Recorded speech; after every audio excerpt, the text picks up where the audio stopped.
Salam hormat. Kerajaan akan meminda undang-undang perumahan bagi melindungi pembeli yang tertipu oleh pemaju.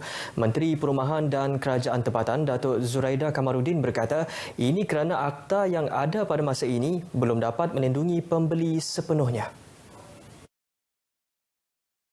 Kita punya law, undang-undang kita masih lagi agak longgar.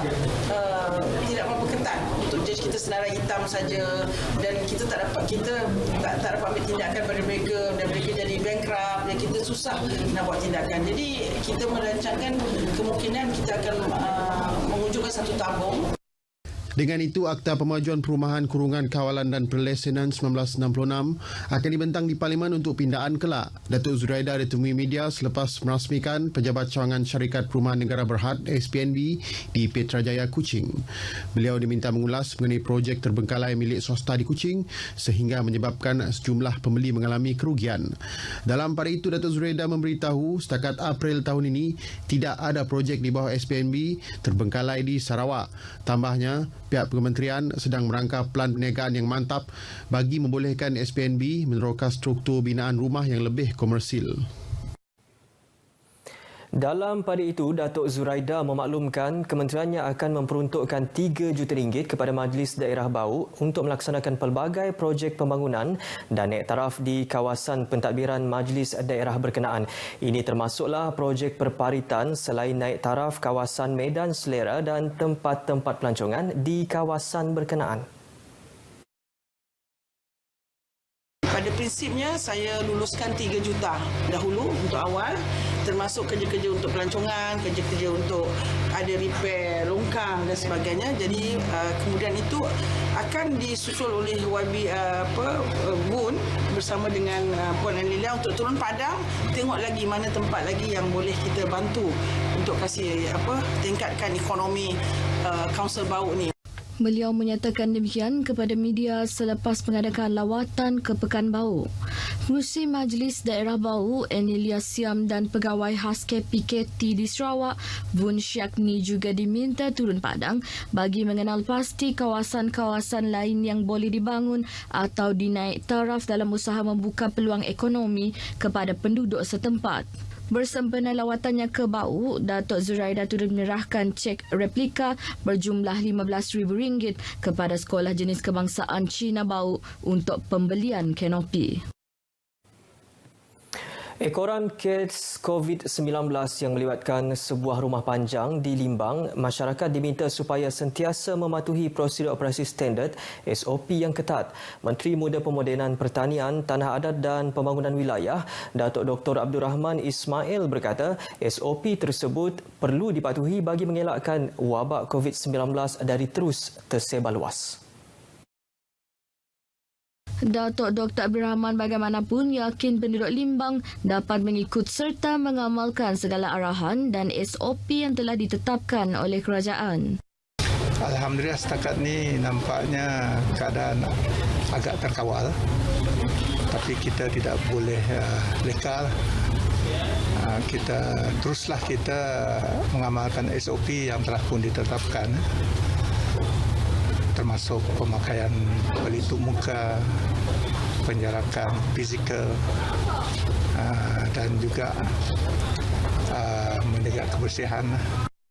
Beliau ditemui pemberita selepas merasmikan program seminar kepimpinan komuniti di Dewan Bunga Raya Limbang. Dr. Abdul Rahman turut menyokong keputusan Majlis Daerah Limbang untuk membatalkan pembukaan Bazar Ramadan, anjuran agensi dan kampung. Individu yang telah melengkapkan dos suntikan kedua vaksin COVID-19 masih mempunyai risiko dijangkiti virus tersebut. Menurut Pegawai Kesihatan Keluarga, Pejabat Kesihatan Bahagian Betulu Dr. Nurul Mufidah Muhammad Nasir, ini ekoran negara belum mencapai tahap imunisasi kelompok yang membolehkan rantaian COVID-19 diputuskan sepenuhnya. Jelasnya, vaksin COVID-19 berperanan membina imunisasi badan untuk melawan jangkitan virus COVID-19. Pada masa ini masih ada kemungkinan sebab kita belum mendapatkan imuniti kelompok. Tapi yang kita harapkan adalah kalau kita mendapat jangkitan COVID-19, badan kita dah bersedia dengan sistem imun untuk melawan jangkitan penyakit. Dr. Nurul ditemui pemberita di Pusat Pemberian Vaksin COVID-19 di Dewan Seri Kenyalang, Universiti Putra Malaysia, Kampus Bintulu.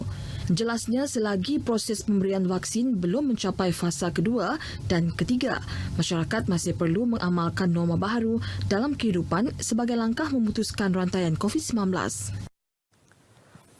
Sementara itu, seramai 489 petugas Barisan Hadapan bukan kaki tangan Kementerian Kesihatan KKM di Bintulu menerima suntikan dos kedua vaksin COVID-19 bagi pusingan kelima fasa 1 semalam.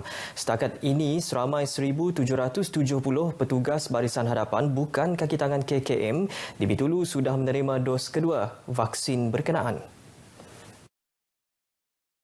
Menurut Dr. Nurul Mufidah, masih terdapat petugas Barisan Hadapan di Bintulu akan menerima suntikan pada hujung minggu hadapan, iaitu sebelum fasa kedua bermula.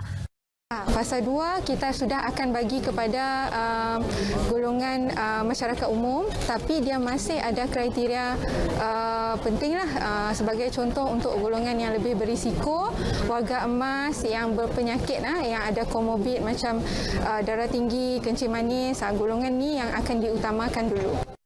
Sementara itu, petugas Barisan Hadapan yang ditemui melahirkan rasa syukur dapat melengkapkan dos kedua suntikan vaksin COVID-19. Kita selaku petugas Barisan Hadapan memang diberi peluang untuk mendapat kedua-dua vaksin lah. Mungkin ini untuk menjaga kita punya keselamatan sebagai petugas Barisan Hadapan lah. Proses pemberian vaksin suntikan dos kedua di Bintulu akan berlangsung sehingga Rabu depan. Petani yang berdepan masalah memasarkan hasil tani mereka boleh berhubung dengan cawangan Lembaga Pemasaran Pertanian Persekutuan (FAMA) terdekat untuk mendapatkan bantuan.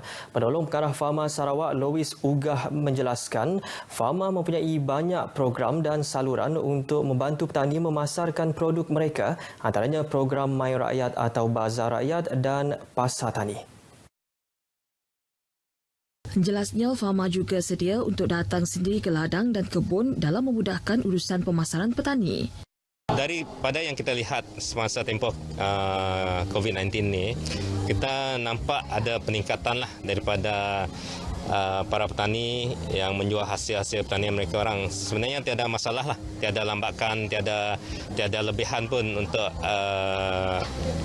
produk hasil mereka orang kerana FAMA sentiasa membantu. Louis berkata demikian kepada pemberita pada program My Rakyat di Debak yang dilancarkan Adun Saribas, Razis Hitam. Program My Rakyat yang disertai kira-kira 30 usahawan tempatan menyediakan jualan harga berpatutan untuk barangan segar dan runcit dengan potongan harga sehingga 20% bagi produk segar seperti sayuran, buah-buahan dan ikan. Sekian berita dari Sarawak. Kita kembali bersama Muhammad Shah Musa di Angkasa Putih. Silakan, Shah. Terima kasih.